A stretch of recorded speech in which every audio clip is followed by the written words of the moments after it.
So I am now joined by Arsema Thomas, who is an actor. And, you know, just as we were walking into this content studio to do this interview, there was a girl from South Africa who was telling you how inspirational you were to her and how she wants to basically, you know, be an actor like you. How does that make you feel?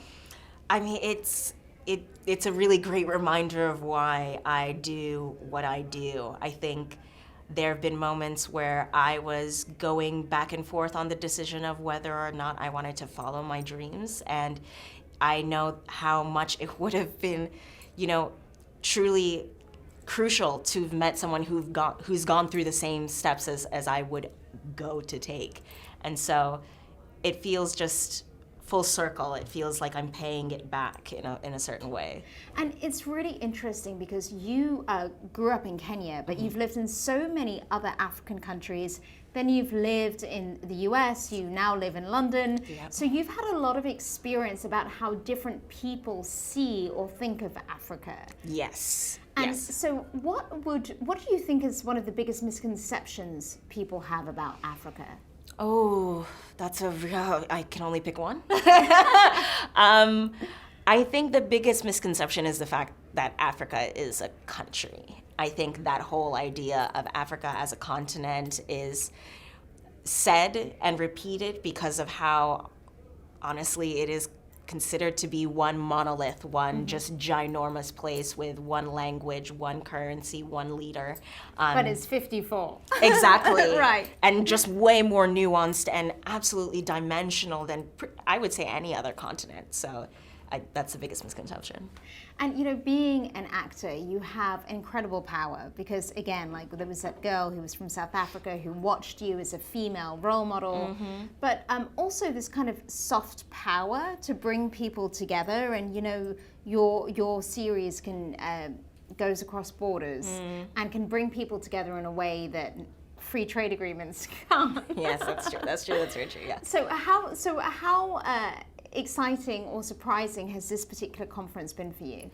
I mean, I think I am actually shocked how little, or the fact that I'm the only person from the creative field here. I think it would be so imperative for there to be more interdisciplinary discussions happening at conferences like these.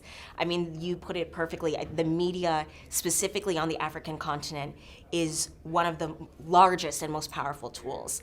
I remember, like in South Africa, the number of people who have satellite dishes but don't have running water. Yeah. The stark comparison of those two numbers says how, like, just penetrative the tool of media is, and how powerful it is to discussing social cues and norms, of introducing new ideas or having conversations that people don't have. So it would be, I think that's a shocking thing is the fact that it's not leveraged more. You know, we have Nollywood, we have so many bustling entertainment industries throughout the African continent besides Nollywood. South Africa is home to DSTV. You have a massive soap opera situation happening in Kenya and Ethiopia. And so it would be amazing to see more actors, more artists, more photographers being brought into these types of conversations, because we have so much shared knowledge that we need to be discussing and conversing on. Yeah. You're absolutely right. And, you know, also when you talked about that in South Africa, like the satellite dishes versus running water, it's the digital transformation is taking place. It's so much more of a faster space than infrastructure. But also the creative industry, you guys as ambassadors, if you like, you have a role to play in trying to push the needle there too, right? Yes. And in trying to close that gap really between the haves and the have-nots. I think there's a big move to start creating and producing film on the continent itself, rather than waiting for American or UK-based productions to come there and then to bring in local hire at like very small entry-level positions. But the infrastructure, it's difficult. You know, film and TV is one of the largest industries just based on resources that it requires, that I think the moment that African countries start to invest in there, you will start to see that I think the gap between the haves and have-nots starts to dwindle. We'll start to see maybe a rise of the middle class because of just the different foray of jobs that are then open to everyone. So, you're also, here as an actor, and so you're an ambassador for Africa now in the US. Yes. What do you tell people, where do you see the biggest opportunities in Africa? Why should they all be coming and investing in the continent? Oh, I mean, just based on our population, the fact that in 2050, over 50% of the world's population will have come from the African continent.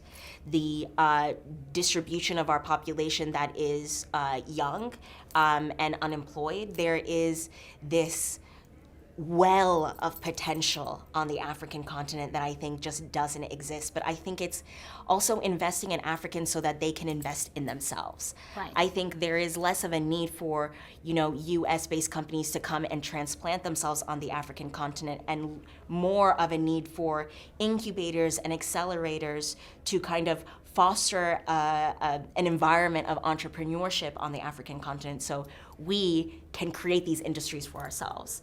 Because the idea that something that works in the U.S. will work in Rwanda or in Zambia, we see that it doesn't always translate as one-to-one. And so I think allowing Africans to organically solve their problems with their own solutions is more what we need. And the world is so globalized that we cannot really silo ourselves and assume that to help one country is at the detriment of our own advancement. Right. So to invest in Africans investing themselves is to invest in our global community, and that has an overall positive aspect. We see that with the climate. We see that in just the way that resources are starting to come back. There is a need for us to take interest in the well-being of what's happening to people not only in our countries. It's our shared humanity, Exactly. right? And people really need to feel that whether you are in LA or in Lagos, people are people. We bleed the same. Exactly. We love the same. Yeah. So my final question for you, you said that you want to see more of the creative arts space reflected in conferences like this in Gabby. So that's something clearly by the next Gabby in 2024, that's one thing you want to see.